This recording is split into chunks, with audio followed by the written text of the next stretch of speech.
Hello friends, good morning. Riya lifestyle চ্যানেলে তোমাদের সবাইকে অনেক অনেক স্বাগত। চলে এলাম নতুন একটা ব্লগ নিয়ে। তোমরা সবাই কেমন আছো? আশা করি ভালো আছো। আমরাও ভালো আছি, সুস্থ আছি। তবে আজ সকাল সকাল একটু মনটা খারাপ লাগছিল, কারণ আজকে যখন মাম্মামকে স্কুল পাঠাচ্ছি মাম্মাম একটু কান্না করছিল। তো মানে কী জানি হঠাৎ ও সকাল থেকে বলতে শুরু করেছে আমি মামা বাড়ি যাবো, মামা বাড়ি যাবো। তো ওকে বোঝালাম যে এখন তো স্কুলে ভর্তি হয়েছো, এখন তো আর মামা বাড়ি যাওয়া যাবে না, এবারে যখনই ছুটি পড়বে স্কুলে তখনই মামা বাড়ি নিয়ে যাবো তোমার। তো যাই হোক, ওর মনটা খুবই খারাপ ছিল, তো যাবার সময় কান্না করছিল, তো বেশ খারাপ লাগছে মনটা আমার এখন।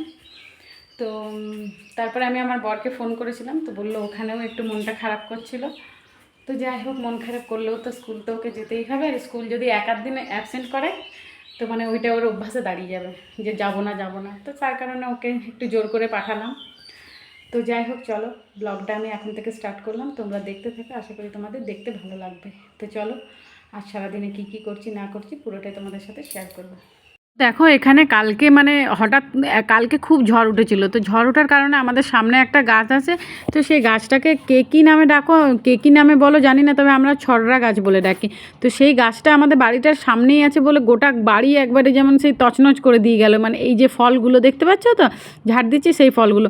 তো কী হয়েছে বলো তো, সকালবেলা আমার শাশুড়ি মা গোটায় ঝাড় দিয়েছে, তো এই জায়গায় আমার বরের গাড়িটা ছিল বলে এই জায়গাটা ঝাড় দিতে পারেনি। তাই আমি ভাবলাম যে এখন আমি একটু ঝাড়টা দিয়ে দিই, যেহেতু আমার বর ধরো স্কুল চলে গেল, তো সেই জন্য এখন ঝাড় দেওয়া। তো তো কী বলো তো, এখন যেহেতু মাম্মাম ও দুজনেই নেই, তো যেন মনে হয় যেন বাড়িতে কোনো কাজই নেই। তো সেই কারণে দেখো তোমার সবজি টবজি আমার শাশুড়ি মা কেটে দিয়েছে, আর তোমার আমিও মশলা টশলা বেটে নিলাম, আর আমি ভাবলাম যে তাহলে এই জায়গাটা একটু পরিষ্কার করে দিই। তো এই যে দেখো পরিষ্কার করে এই নোংরাটা ফেলতে চলে এসেছি একটা সাইডে। নিজেদের জায়গায় নোংরা ফেললে তো সে নিজেদের জায়গাটাই নোংরা হয়ে যাবে, তো তার জন্য ভাবি যে একটু দূরে ফেলারই চেষ্টা করি। তো দেখো আজকের আবহাওয়াটা মানে এতটাই খারাপ, মানে সে গুমোট করে রেখেছে, কিন্তু কি বলো তো, গুমোট করে রাখলো যে খুব যে ঘাম দিচ্ছে তাও নয়, কিন্তু হালকা হালকা হাওয়াটাও চলছে বলে বেশ ভালো লাগছে। তো তোমাদেরকে তো আমি কখনো আমাদের বাড়িটা সেরকমভাবে বাইরে থেকে দেখাইনি, তাই আজকে এক ঝলক তোমাদেরকে দেখিয়ে দিলাম। আর এই যে দেখো এখানে আমার শাশুড়ি মা আজকে শাক তুলে নিয়ে এসছে, তো আজকে তো শাক রান্না করব বাড়িতে। আর এদিকে দেখো রান্না বান্না করে স্নান টান করে আমার বড় স্কুল থেকে চলে এসছে, আর মাম্মাম কিন্তু এখনও স্কুল থেকে আসেনি। তো দেখো আমাদের গাড়িটা নিয়ে আমরা যেমন সে একদম পরিশান আছি। তো কি বলো তো, গাড়িটাতে যে কি হয়েছে, গাড়িটা স্টার্ট নিচ্ছে না, খানিক বলছে ইঁদুরে তার কেটে দিয়েছে, তো খানিক আরও অন্য কিছু। তো সেই যে কারণে দেখো মা আমার বর মিস্ত্রি নিয়ে চলে এসছে। তো দেখো এত বরের এত কাজ যে একটু ড্রেসটা খোলার সময় পাইনি। তো যাই হোক, তো আমি এখন এখানেই একটু অপেক্ষা করব, আমার মাম্মামকে ওর কাকাই নিয়ে আসবে, মানে আমার দেওর নিয়ে আসবে। আর এই যে এই জায়গাটা দেখছো তো, এখানে তোমার হবে একটা মানে এখানে ওই সেই যেগুলো টাইম কল হয় আর কি, তো সেগুলো এখানে বসাবে। আর এই যে দেখো আমার দেওর আমার মাম্মামকে নিয়ে চলে এসছে। তো দেখো এখানে তো দাঁড়ালো না, সোজা বাড়ি চলে গেল। তো চলো আমিও একটু আমাকেও তো এবার বাড়ি যেতে হবে মাম্মামের কাছে। তো দেখো এই যে মাম্মাম দেখো কি সুন্দর দাঁড়িয়ে আছে। সকালবেলা কিন্তু মন খারাপ করেছিল স্কুল যাবার আগেটাতে, কিন্তু দেখো এখন কিন্তু ওর মুখে কিন্তু হাসি ফুটেছে। আর ওর কাকাই আস্তে আস্তে ওকে দুটো চকলেট কিনে দিয়েছে বলে খুব খুশি ও। তো যাই হোক, তো এই যে দেখো আবার বাড়ির দিকে এসেছি, মাম্মামকে স্নান টান করিয়ে নিয়েছি, স্নান টান করে খাইয়ে দাইয়ে আবার একটু বাড়ির দিকে এসেছি। তো মাম্মামের মনটা ভালো লাগছিল না বাড়িতে, তাই ভাবলাম যে চল তোকে একটু বাইরে থেকে ঘুরিয়ে নিয়ে আসি। তো দেখো এখানে আমাদের এই ছোট্ট গাছটায় কী সুন্দর আম মুকুল দিয়েছে। আম মুকুল বলতে দেখো ছোট ছোট আমও ধরে গেছে। তো জানি না এই আমগুলো শেষ অবধি থাকবে কি না, কারণ যা ঝড় দিচ্ছে এই ঝড়ে হয়তো আম ফাম সব ঝরে পড়ে যাবে। আর নিচে দেখো টমেটোগুলো, মানে টমেটো তো প্রচুর ধরেছে, কিন্তু এই সে পায়ে লেগে লেগে টমেটোগুলো সব খারাপ হয়ে যাচ্ছে। তো দেখো তার মানেও প্রচুর কিন্তু টমেটো পেকেছে। এত টমেটো কি আর বাড়িতে খাওয়া যায়? আচ্ছা তোমরা বলো তো, কেউ কি বলতে পারবে এটা এটা কী গাছ? যাই হোক, অনেকেই বুঝতে পেরে গেছো পাতাগুলো দেখে যে এটা কী গাছ। তো হ্যাঁ, আমি কিন্তু কখনো দেখিনি। তো দেখো কত বুড়ো হয়ে গেছে গাছটা, যে বেগুনগুলো তোমার হলদে হয়ে গেছে, মানে ভাবতে পারো। আর এই যে দেখো এখনও মানে গাড়িটা সেই ঠিক হচ্ছে তো হচ্ছে, কবে যে গাড়িটা ঠিক হবে সেটাই আমরা চিন্তা করছি। যাই হোক আস্তে আস্তে স্টার্ট নিচ্ছে, এটা ভেবে ভালো লাগছে যে গাড়িটা স্টার্ট নিচ্ছে, মানে গাড়িটার প্রাণ ফিরে পেয়েছে আর কি। তো যাই হোক, তো চলো এবারে তো মাম্মাম সেই সকালে ঘুম থেকে উঠে, তাই ভাবলাম যে এখন মাম্মামকে একটু ঘুমটা পাড়িয়ে দিই, কারণ এবারে ধরো বিকেলে উঠবে। সে তার জন্য ভাবলাম যে চলো মাম্মামকে একটু বাড়িতে এসে ঘুম পাড়িয়ে দিই। তো দেখো বাড়িতে ঘুম পাড়িয়ে কি বিকেল হয়ে গেছে, আর এই যে দেখো কাকিমা এখানে একটা কেটলির অ্যাড দিচ্ছে। তো কাকিমা বলল আমাকে যে এই কেটলিটা একটু দেখিয়ে দাও সবাইকে, যে এখনকার দিনে আর কারা কারা কেটলিটা ইউজ করো। তো তোমরাই বলো যে তোমরা কারা কারা এখনও এই কেটলিটা ইউজ করো।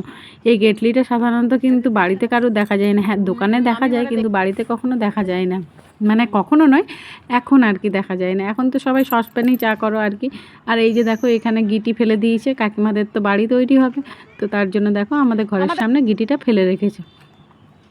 তো বরটা গাড়িটা ফাইনালি মোটামুটি ঠিক হয়েছে আর কি। তো দেখো সেই গাড়িটা নিয়ে একটু আমরা ঘুরে আসবো বলতে কি সামনেটার থেকে ঘুরে আসবো। তো তাই ভাবলাম যে চলো গাড়িটাতে চেপে যাই। আর গাড়িটাতে চাপতে চাপতেই কাকু চলে এসছে। তো আর কাকু এসছে মানে কাকু মামামের জন্য কিছু নিশ্চয়ই নিয়ে এসছে। তো চলো দেখাই যাক কী নিয়ে এসছে। তো আর তাছাড়া দেখো ওই দিক থেকে কাকিমা দৌড়ে আসছে যে কাকু পাছে তিন্নিকে কী দিয়ে দিচ্ছে। তো এই যে দেখো কাকু নিয়ে চলে এসছে ডিমের চপ। তো দেখেছো তো আমার মামামের জন্য প্রতিদিনই কিছু না কিছু নিয়ে আসে। আসলে কাকু মামামকে কিন্তু ভালোবাসে। তো যাই হোক দেখো তো মামামের চক্করে কিন্তু আমরা সবাই পেয়ে গেলাম। আর এই যে দেখেছো তো কাকিমা কিন্তু খুব মামামের পেছনে লাগে। আর এই যে দেখো আমরা খেতে খেতে যাচ্ছি। আর তোমরা হয়তো ভাবছো যে এ বাবা এরা গাড়িতে খেতে খেতে যাচ্ছে, তাহলে কি এরা কি হাত টাত কিছুই ধোবে না? না না, গাড়িতে জল আছে, কিন্তু আমাদের যেই খাওয়া হয়ে যাবে সেই কিন্তু আমরা গাড়িতে হাতটা ধুয়ে নেবো গাড়ির বাইরে। আর এই যে দেখো আমরা সোজা একটু আস্তে আস্তে সেই সোজা আদ্রা চলে এসেছি, মানে আমাদের বাজারে চলে এসেছি। তো জানো তোমরা বাজারে যে এসেছি আমি কিন্তু নাইটি পরে আছি। তো দেখো 4 চাকার যেহেতু ভেতরে আছে সেহেতু কেউ বুঝতেই পারছে না আমি নাইটি পরে আছি। তো যাই হোক গাড়িটা অনেকদিন চালানো হয়নি বলে আমার বর একটু বললো যে চালিয়ে নি চলো।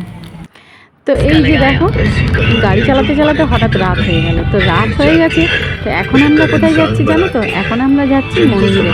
তো আজকে কি, আজ তো হচ্ছে আমাবস্যা। তো তোমরা তো জানোই যে আমাবস্যায় কিন্তু আমাদের এখানে শ্মশানকালী মন্দিরে খিচুড়ি ভোগ রান্না হয়। তো সেই কারণে দেখো আমরা কিন্তু বেরিয়ে পড়েছি কালী মন্দিরের উদ্দেশ্যে। তো দেখো সোজা চলে এসেছি মায়ের মন্দিরের কাছে। তো প্রথমেই একটু মাকে প্রণাম করে নিলাম, কারণ দেখো যে মন্দিরে এলে তো আগে তো খাওয়ারের জন্য তো করবো না, আগে মাকে একটু প্রণাম করে নেব, তারপর তো খাওয়া দাওয়া আছেই। খাওয়ার তো আর কোথাও পালিয়ে যাচ্ছে না, তাই ভাবলাম প্রথমে একটু মাকে প্রণাম করে নিই। তো দেখো কত ভিড় হয়েছে, তোমাদেরকে একটু দেখাই এখানটা।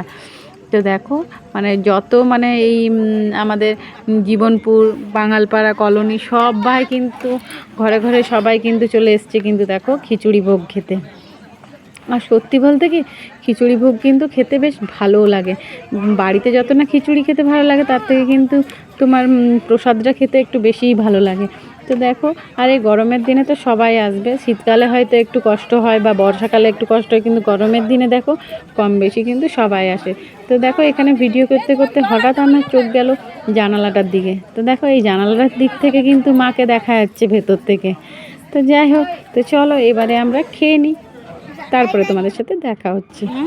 তো দেখো এখানে আমরা খেতে বসবো এবার। আর এই যে আমার মাম্মাম আর ওর পাপা আমরা 3 জনেই একটু দাঁড়িয়ে আছি। তো চলো আমরা এখন খেয়ে নিই, তারপরে সোজা বাড়ি যেয়ে তোমাদের সাথে দেখা হবে। তো দেখো বাড়ি চলে এসেছি। আর যখন আমরা প্রণাম করছিলাম তখন আমাদেরকে ঠাকুরমশাই ফুল দিয়েছিলেন আর কি।